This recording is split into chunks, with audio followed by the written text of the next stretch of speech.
que estão inscritas para falar como líder de seus partidos. Nós passamos a palavra para o deputado José Silva, que detém um tempo de 4 minutos para fazer o seu pronunciamento em nome do Solidariedade. Senhora Presidente, parlamentares, extensionistas, agricultores, eu quero tratar de um assunto que ele é recorrente todos os anos nesta casa, no Brasil inteiro, e que causa grande transtorno para todos os produtores rurais brasileiros, que é a renegociação das dívidas. Eu estou vindo aqui, em nome da Frente Parlamentar da Assistência Técnica e Extensão Rural, como extensionista, como agricultor, e principalmente um mandato dedicado com exclusividade às causas da agricultura familiar brasileira. É pedir ao Presidente da República que não ceda às pressões e faça a sanção integral da medida provisória 707 da renegociação das dívidas dos agricultores. Talvez os tecnocratas que ficam nos gabinetes não sabem a importância e o impacto na vida de uma família rural lá nos grotões do nosso Brasil. Aqueles homens e mulheres que o dia todo, desde madrugada, cuidam da terra, lavram o solo, plantam sementes, acreditam no bom tempo e quando chega o tempo da colheita, nem sempre conseguem colher o esperado. Isso leva essas famílias rurais a se endividarem. E no Brasil há uma praga da lavoura que prejudica ainda mais, que é a falta de planejamento do governo. E não é do governo que está aí, são várias gestões dos governos federais que não planejam a nossa agricultura e ficam lançando os planos safras, faltando 90, 60 ou 120 dias para iniciar o plantio das lavouras. E como que um agricultor vai tomar sua decisão se, no momento mais estratégico, dele saber que cultivar ele vai plantar, que tipo de fertilizante ele vai utilizar, quais as práticas conservacionistas que ele vai utilizar para produzir com sustentabilidade, se ele não sabe se vai ter crédito, se terá seguro e se terá também apoio na comercialização. Por isso, essa medida provisória, da qual eu fui um dos que debateu muito, defendendo os interesses dos agricultores aqui, e fiz 2 emendas que foram aprovadas. A primeira delas é o perdão das dívidas daqueles agricultores com montante até R$10 mil. E eu digo que quem tem que pedir o perdão não são os agricultores, são as pessoas que fazem os planos, planejam os planos safras, que já sabem que não vai dar certo.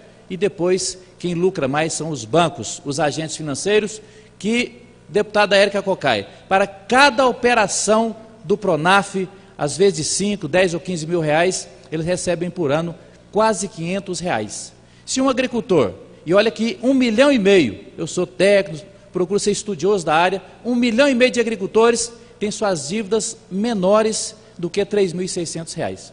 Um grande montante dessas dívidas foram contraídas antes de 2006, portanto já tem 10 anos, se você multiplicar a remuneração dos agentes financeiros de R$500 por ano, quem está ganhando dinheiro são os agentes financeiros. Presidente, pedia que anexasse o meu tempo. São os agentes financeiros. Então, na verdade, quem tem que pedir perdão não são os agricultores.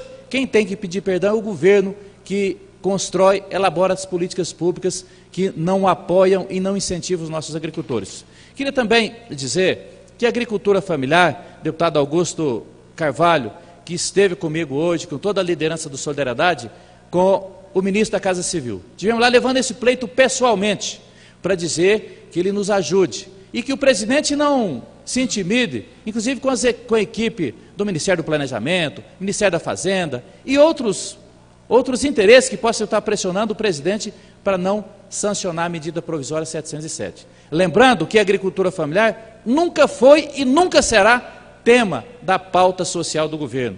A agricultura familiar é da pauta da macroeconomia do país. 55% dos itens que influenciam o IPCA, influenciam a inflação do nosso país, vem da agricultura familiar. Então isso é fundamental, não confundir que a agricultura familiar deve ser tratada como um tema da pauta social do governo. Independente do tamanho das propriedades, que seja uma de 1 milhão de famílias assentadas da reforma agrária, que sejam os agricultores familiares do norte, do sul, do centro-oeste e do nordeste brasileiro, especialmente da minha Minas Gerais, da nossa Minas Gerais, eles precisam terem assistência técnica de qualidade.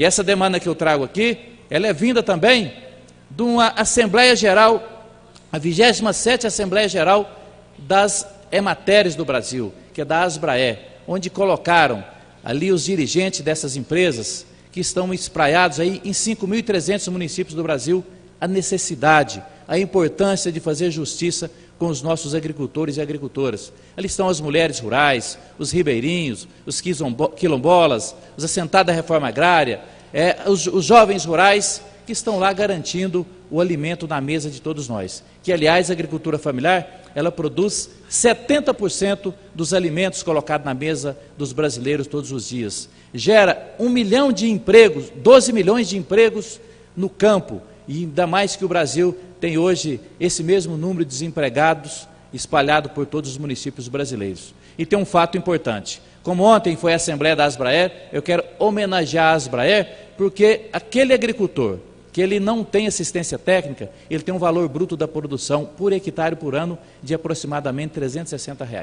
Aquele agricultor que tem uma assistência técnica ocasional, uma orientação, se ele participa de um dia de campo, de uma palestra ou de uma demonstração técnica, ele já consegue elevar esse valor bruto da produção para R$ 1.560. Se ele tiver uma assistência técnica intensiva, ele já consegue multiplicar o valor bruto dessa produção por 4 vezes. Por isso, eu sempre defendo e sempre estarei aqui ocupando esse espaço aqui na Câmara dos Deputados para defender que a assistência técnica tem que ser pública, gratuita, de qualidade e caminhar no sentido da universalização desse serviço que, aliás, como a saúde, educação e a segurança, a assistência técnica e extensão rural deve ser vista pelo Estado brasileiro como um serviço essencial. Presidente, queria que fosse divulgado de ampla forma nos anais de comunicação dessa casa. Muito obrigado.